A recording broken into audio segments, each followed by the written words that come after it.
यह कहा जाता है कि अगर किसी देश को अच्छी तरह पहचानना हो, जानना हो, तो उस देश के भूगोल के साथ साथ उस देश के इतिहास को जानना आवश्यक होता है।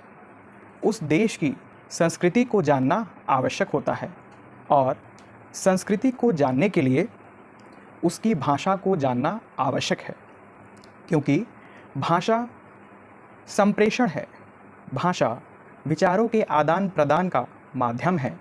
भाषा संचार है। भारतवर्ष के महान साहित्यकार भारतेंदु हरिश्चंद्र जी का कथन है, उन्होंने जो अपनी कविता के माध्यम से कहा है, निज भाषा उन्नति अहे सब उन्नति का मूल, अर्थात अपनी भाषा से ही उन्नति संभव है, क्योंकि यही सारी उन्नतियों का मूलाधार है। नमस्कार, मैं अंकित मौर्य, शोध सहायक, ग्रामीण संचार एवं विकास केंद्र, पत्रकारिता एवं जनसंचार विभाग, ख्वाजा मोइनुद्दीन चिश्ती भाषा विश्वविद्यालय लखनऊ से आज आप सभी का स्वागत करता हूं। आपको मैं यह बताना चाहूँगा कि ग्रामीण संचार एवं विकास केंद्र पत्रकारिता एवं जनसंचार विभाग में स्थापित सेंटर ऑफ एक्सीलेंस के अंतर्गत उत्तर प्रदेश सरकार द्वारा अनुदानित एक केंद्र है, जो कि समन्वयक डॉक्टर तनु डंग के निर्देशन में क्रियान्वित है। आज का जो यह सत्र है, यह बहुत ही महत्वपूर्ण होने जा रहा है, जहां पर हम उत्तर प्रदेश के विभिन्न प्रमुख भाषाओं के बारे में, उत्तर प्रदेश के लोकगीत, लोक कथाओं एवं उत्तर प्रदेश में निवास करने वाले विभिन्न समुदायों द्वारा अलग अलग अवसरों पर गाए जाने वाले लोकगीतों के बारे में जानेंगे और समझेंगे, तथा जो उनकी विविधताएं हैं, उत्तर प्रदेश की संस्कृति, जो पारंपरिक गीत हैं, उनकी आज के समय में प्रासंगिकता एवं उनके संरक्षण तथा प्रोत्साहन के विषय में भी हम जानेंगे। आज के इस सत्र में हमारे साथ एक ऐसी ही मशहूर शख्सियत उपस्थित हैं, जो न केवल एक प्रतिष्ठित शिक्षक हैं, अपितु सुविख्यात वरिष्ठ साहित्यकार भी हैं। मैं परम आदरणीय प्रोफेसर सूर्य प्रसाद दीक्षित सर को सादर प्रणाम करते हुए उनका आज के इस सत्र में हार्दिक स्वागत और अभिनंदन करता हूं। धन्यवाद अंकित जी। अपना समय देने के लिए भी मैं उनका हार्दिक धन्यवाद ज्ञापित करता हूं। मैं सर का एक संक्षिप्त में परिचय देना चाहता हूं। प्रोफेसर सूर्य प्रसाद दीक्षित सर लखनऊ विश्वविद्यालय के हिंदी विभाग के अध्यक्ष रह चुके हैं। आप पत्रकारिता एवं जनसंचार विभाग लखनऊ विश्वविद्यालय के संस्थापक अध्यक्ष भी रह चुके हैं। आप मूलतः रायबरेली जनपद से आते हैं। आपके 2 शोध प्रबंध प्रकाशित हैं पीएचडी और डीलिट पे, जो कि छायावाद गद्य एवं व्यवहारिक सौंदर्य शास्त्र के से संबंधित है। आप इसके अतिरिक्त बहुत सी प्रतिष्ठित संस्थाओं के अध्यक्ष के पद को सुशोभित कर चुके हैं एवं राष्ट्रीय एवं अंतर्राष्ट्रीय के प्रतिष्ठित संस्थानों द्वारा कई विभिन्न पुरस्कारों से अलंकृत किए जा चुके हैं और हाल में ही आपको उत्तर प्रदेश भाषा सम्मान से भी अलंकृत किया गया है। इसके लिए मैं आपको पुनः एक बार मैं बधाई देता हूं। धन्यवाद।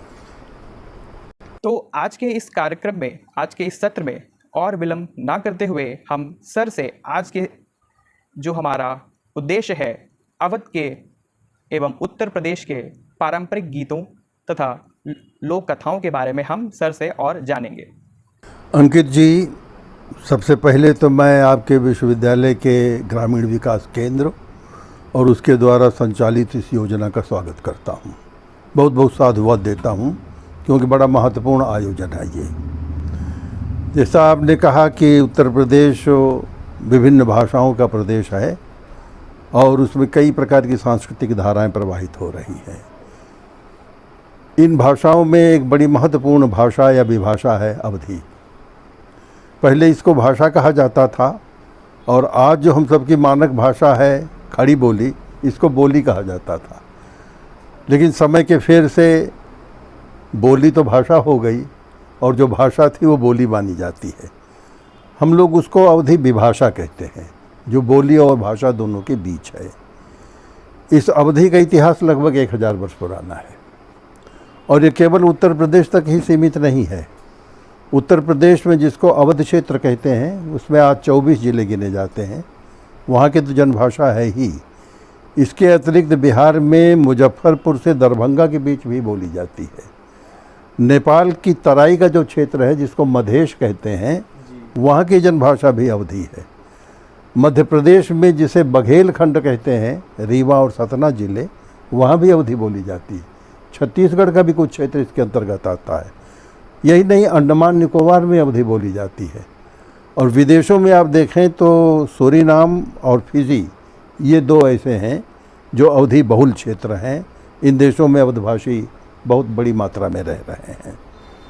जहाँ तक अवधी लोक साहित्य का प्रश्न है, इसमें मुख्य 6-7 प्रकार की विधाएं हैं। एक लोकगीत, दूसरी लोक कथा, तीसरी लोक गाथा, चौथे लोक नाट्य, पांचवें लोकोक्तियाँ, मुहावरे या उसी से जुड़ी हुई लोक भाषा। इन सब के भीतर एक विशेष प्रकार की संस्कृति आपको दिखाई देगी, जिसे हम जन संस्कृत कह सकते हैं, ग्रामीण संस्कृत कह सकते हैं और लोक संस्कृत भी कह सकते हैं। अवधी लोकगीतों के भी कई प्रकार हैं। एक प्रकार है जिसे ऋतुगीत कहा जाता है। जैसे ये सावन का महीना अभी अभी बीता है, इसमें झूले के गीत होते हैं, सावन के गीत होते हैं। इसी तरह से होलिकोत्सव का अवसर आता है तो उसमें फाग नामक एक गीत गाया जाता है, लेज, चहली और कई प्रकार के गीत। फिर चैत का महीना आता है तो उसमें चैती गाई जाती है। तो ऋतु गीतों में लगभग 1 दर्जन महत्वपूर्ण भेद हैं। बसंत के गीत, होली के गीत, झूला के गीत, चौमासा, 12 मासा इत्यादि। दूसरा भेद है जिसको संस्कार गीत कहते हैं। हमारे समाज में 16 प्रकार के संस्कार माने जाते थे। अब तो काफ़ी रद्दोबदल हो गया है, लेकिन फिर भी जन्मोत्सव भी मनाया जाता है। मुंडन और छेदन के गीत गाए जाते हैं। यज्ञोपवीत जहाँ जिन वर्गों में होता है वहाँ जनेऊ के गीत या बरुआ गीत गाए जाते हैं। और विवाह गीत तो अपरंपार हैं। विवाह में बारात प्रस्थान से लेकर के और भंवरी और कन्यादान और बारात की विदाई और फिर बारात का जो स्वागत सत्कार होता है, लगभग 2 दर्जन प्रकार के भेद हैं अलग अलग क्षेत्रों में। ये सब संस्कार गीतों के अंतर्गत आते हैं। कहीं कहीं अंत्येष्टि संस्कार के भी गीत पाए जाते हैं, लेकिन बहुत कम मात्रा में। तीसरे तरह के गीत हैं जिनको हम पूजा प्रार्थना परक धार्मिक गीत कहते हैं, जिनमें भजन है, पद है, नचारी है और इसी तरह से व्रत गीत हैं, देवी गीत हैं। कुछ मांगलिक गीत हैं, जैसे साँझ मनाई जाती है, जैसे कीर्तन और निर्गुण इत्यादि। कई अलग अलग जातियों में, अलग अलग वर्गों में इनका प्रचलन है। एक चौथी श्रेणी है जिसको श्रम गीत कहते हैं। परिश्रम करते हुए मजदूर, आपने देखा होगा, कई तरह की आवाज़ें निकालते हैं, कई प्रकार के गीत गाते हैं। जैसे जांत पीसती हुई स्त्रियां, अब तो जांत का प्रचलन बहुत कम हो गया है, वैसे जांत पीसती हुई, वो श्रम करती हुई, उसके साथ घेरा लगाती हुई जो गीत गाती थी उनको जत्सार के गीत कहते थे। फसल की कटौनी के समय जब जब फसल काटी जाती है तो कटौनी के गीत होते हैं। ऐसे ही पिसौनी के, कुटौनी के गीत, कोल्हू के गीत, रोपनी के गीत, सोहनी के गीत, यानी जब तक धान की फसल पूरी नहीं हो जाती, हर कार्य करते हुए ये गीत गाए जाते हैं, जिनको श्रम गीत कहते हैं। एक विशेष प्रकार की विधा है जिसे जातीय गीत नाम दिया गया है। हमारे यहाँ विभिन्न प्रकार की जातियाँ हैं और उन सभी जातियों में प्रायः पिछड़े वर्गों में अलग अलग अपने गीत हैं और उन्हीं के नाम से प्रचलित हैं। जैसे अहीरों द्वारा जो गाया जाने वाला गीत है उसको बिरहा कहते हैं। उसी तरह से धोबियों द्वारा गाया जाने वाला गीत उसको धोबिया कहते हैं। जो अनुसूचित जाति के लोग हैं उनका पचरा गीत है, लुटोई है। वैसे ही जुलाहों के गीत हैं, बारी और नाई के गीत हैं, कहारों के कहरवा गीत हैं, तेलियों का तिलिया गीत है। जो भड़भूजे का काम करते हैं उनको भड़भूजे का गीत कहते हैं। खटिकों का नृत्य गीत है, हिजड़ों के गीत हैं और न जाने पतुरियों के गीत, मिरासिनों के गीत, ब्रजवासिनों के गीत। मतलब ये है कि दर्जनों प्रकार हैं। जैसे दर्जनों जातियां हैं, सबके अपने अपने जातीय गीत हैं। एक विशेष प्रकार का गीत है जो आपको मार्चिंग सॉन्ग से मिलता जुलता दिखाई देगा। मेला जाती हुई औरतें मेलाहारी के गीत गाती हैं, उनको पंथक गीत भी कहा जाता है। उसी तरह से एक कोट है जिसको आख्यानक गीत कहते हैं। उन गीतों के भीतर कोई न कोई पौराणिक कथानक भरा हुआ होता है, कथा से संबंधित गीत होते हैं, जैसे राम कथा से संबंधित या कृष्ण कथा से संबंधित। मेला जाते हुए ज़्यादातर राम वन गमन का वर्णन किया जाता है।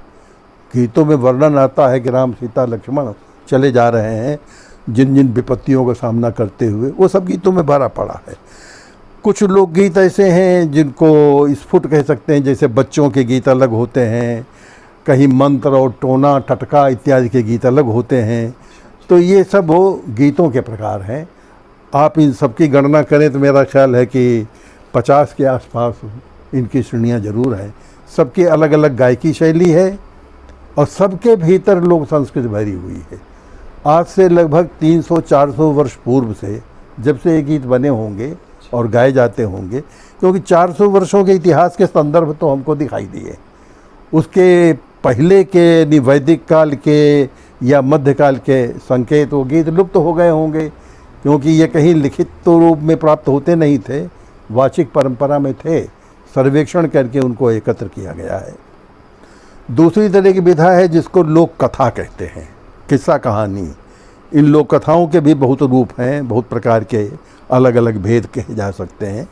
जैसे आप पाएंगे जब कभी कथा होती है तो उसमें व्रत कथाएं कही जाती, सत्यनारायण की कथा भी तो कथा ही है।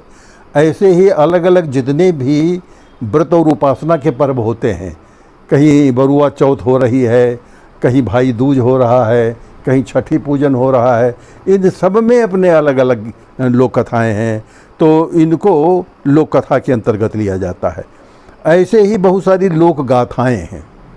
कथा और गाथा में एक अंतर ये है कि कथा गद्य में होती है और गाथा पद्यात्मक होती है, और उसमें भी किसी न किसी ऐतिहासिक पुरुष का या धार्मिक महापुरुष का वर्णन और विवरण दिया जाता है, घटनाओं का विवरण होता है। जैसे आल्हा लोक गाथा है, अवधि में बहुत लोकप्रिय है। उसी तरह से घूंदू और परसू और ढोला कुंवर की गाथा, कुसुमा का पमाड़ा, इसको पमाड़ा भी कहते हैं, चंद्रावली का पमाड़ा, चनैनी चन्नैया का पमाड़ा, राजा भरथरी, और उसी के साथ गोपीचंद, जाहरवीर या सरवन की गाथा, उभनदेव की गाथा, रसोलिया नाम की गाथा।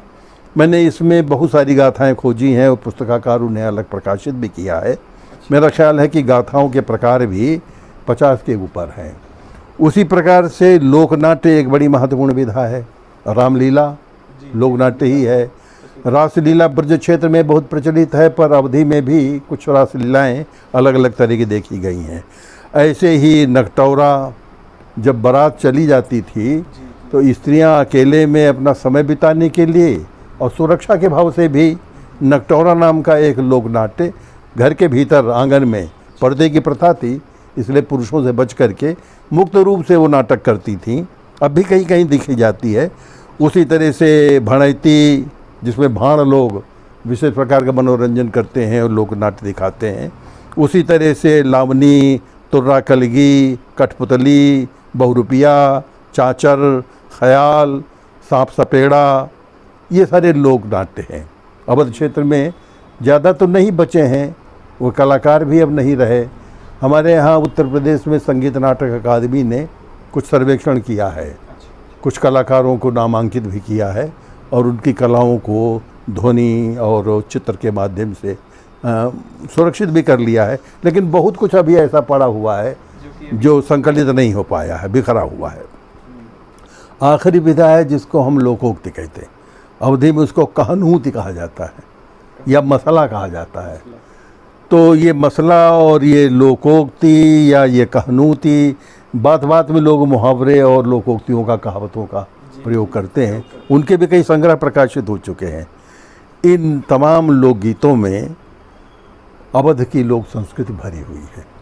पूरा उत्तर प्रदेश तो नहीं कह सकते, क्योंकि उत्तर प्रदेश में आप मोटे तौर से पाएंगे पश्चिमी उत्तर प्रदेश की संस्कृति कुछ भिन्न है, बुंदेलखंड की कुछ भिन्न है, पूर्वांचल की कुछ अपनी है।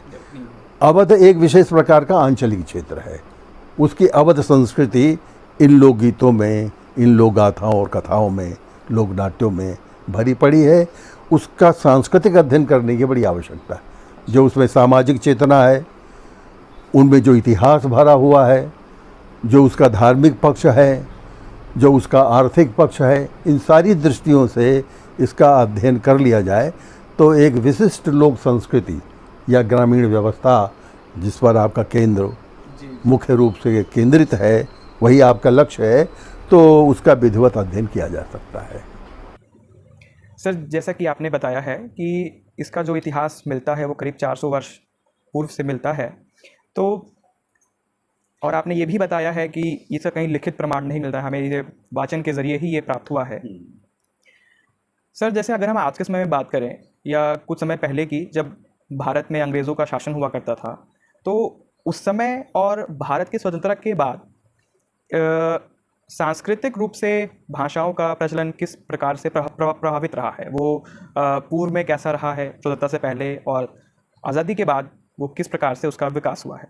देखिए, हमारे देश में और उत्तर प्रदेश में भी हमारी जो मुख्य भाषाएं रही हैं, आज संविधान में उनमें से 22 को मान्यता दी गई है, जो 8वीं सूची में दर्ज हैं।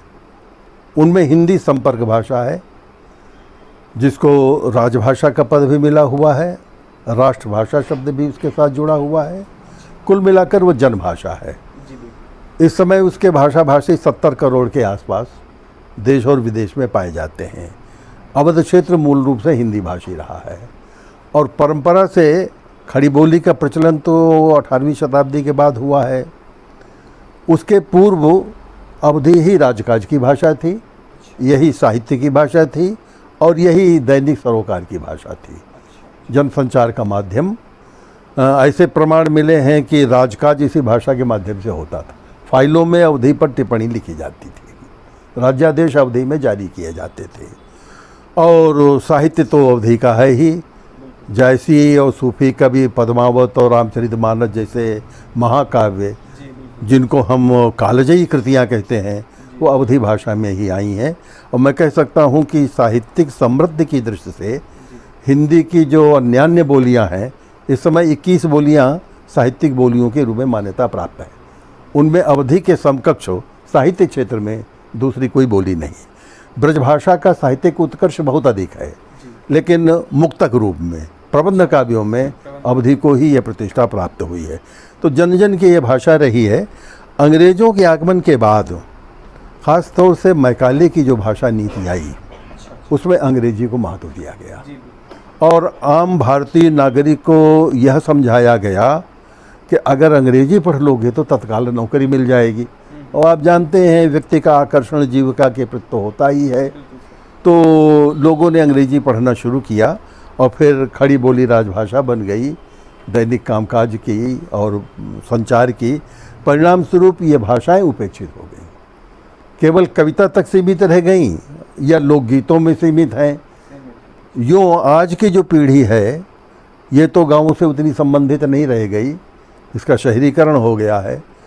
आधुनिकीकरण के चपेट में ये हिंदी बोलते हैं, हिंदी माने खड़ी बोली का प्रयोग करते हैं और ज़्यादा से ज़्यादा अंग्रेजी बोलना चाहते हैं, बड़ा पैकेज प्राप्त करने के लिए, कहीं विदेश जाने के लिए।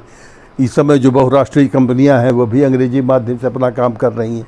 तो उससे हमारी ये भाषाएं, विशेष रूप से बोलियां, बहुत प्रभावित हुई हैं। मैकाले की भाषा नीति के बारे में संक्षेप में बताऊं, वो यहाँ आया और कई वर्षों तक भारत में रहा और उसने लौट करके ब्रिटिश पार्लियामेंट में एक प्रस्ताव रखा। वो ये कि यदि भारत को लंबे समय तक के लिए गुलाम बनाया जाना है तो वहाँ अंग्रेजी के प्रचार करना होगा और उनकी अपनी भाषा को ख़त्म करना होगा। उसने कहा कि मैंने देश का चप्पा चप्पा छाना है, बहुत घूमा हूँ और ये देखा है कि ये भारतीय बड़े स्वाभिमानी हैं, भले ही गरीबी में रहें, ये भीख नहीं मांगते हैं और ये अपनी संस्कृति के प्रति इतने गौरवान्वित हैं कि हमारी सभ्यता उनके भीतर प्रवेश नहीं कर पाएगी। यदि इनको काला अंग्रेज बनाना है तो उसका एक ही उपाय है कि जन जन में अंग्रेजी का प्रचार किया जाए। तो बहुत तरह के प्रलोभन दिए गए, जिसने भी बीए पास कर लिया उसको कलेक्टर बना दिया गया, बड़ी बड़ी पद उसको प्रदान किए गए। तो आप जानते हैं लोग लुभावन नीति से प्रेरित होकर फिर नई पीढ़ी उस दिशा में भागती है। आज अंग्रेजी का जो वर्चस्व छाया हुआ है उसका मुख्य कारण यही है। ऐसा लगता है कि ज्ञान विज्ञान की भाषा हो गई है, वो आर्थिक विकास की भाषा हो गई है। उसके बिना हम अंतर्राष्ट्रीय संपर्क नहीं कर पाएंगे, उसके बिना हमारा भौतिक विकास नहीं हो पाएगा। तो ये बोलियां और ये भाषाएं उपेक्षित पड़ी हुई हैं, इनके बिना काम तो नहीं चलता है।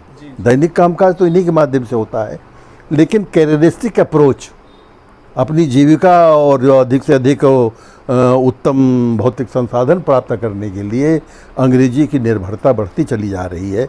उससे भारतीय भाषाओं का और उन भाषाओं में सन्निहित जो संस्कृति है, जिसको मूल भारतीय संस्कृति कहते हैं, उसका नाश होता जा रहा है। भारतीय संस्कृति में बहुत तरह के तत्व आए बाहर से भी। जब यहाँ मुग़लों का शासन रहा तो मुग़ल सभ्यता का प्रभाव पड़ा, पश्तो का प्रभाव पड़ा, अरबी का प्रभाव पड़ा, फारसी का प्रभाव पड़ा। फिर जब अंग्रेजी शासन आया तो अंग्रेजी का प्रभाव पड़ा, फ्रेंच का, इटैलिक का, जर्मन का, पुर्तगीज़ का, इन सब के शासन रहे हैं आपके देश में। तो जिसका शासन होता है उसकी भाषा चल ही जाती है, उसका सिक्का चलता है। तो तमाम तरह की भाषाएं और भाषाओं के माध्यम से अनेक प्रकार की संस्कृतियां आपके देश में आईं, घुल मिल गई हैं। हम सब उनका परिपालन करने के लिए विवश जैसे हैं, पर उसके बीच जो शुद्ध भारतीय संस्कृति है वो आपको लोक संस्कृति में, लोक साहित्य में भी विद्यमान दिखाई देगी। अगर भारतीयता का साक्षात्कार करना चाहें तो इन विभाषाओं की शरण में जाना ही पड़ेगा, उसके बिना भारत की पहचान संभव नहीं है। ये सर आपने बहुत ही अच्छी तरीके से हमें समझाया है कि किस प्रकार से आज के समय में जो भाषा की जो प्रासंगिकता है वो किस प्रकार से है वर्तमान समय में। तो आज के इस सत्र के लिए मैं आपका हृदय से बहुत बहुत धन्यवाद आपको ज्ञापित करता हूं और सादर प्रणाम करता हूं। आप सभी का हमारे साथ जुड़ने के लिए बहुत बहुत धन्यवाद।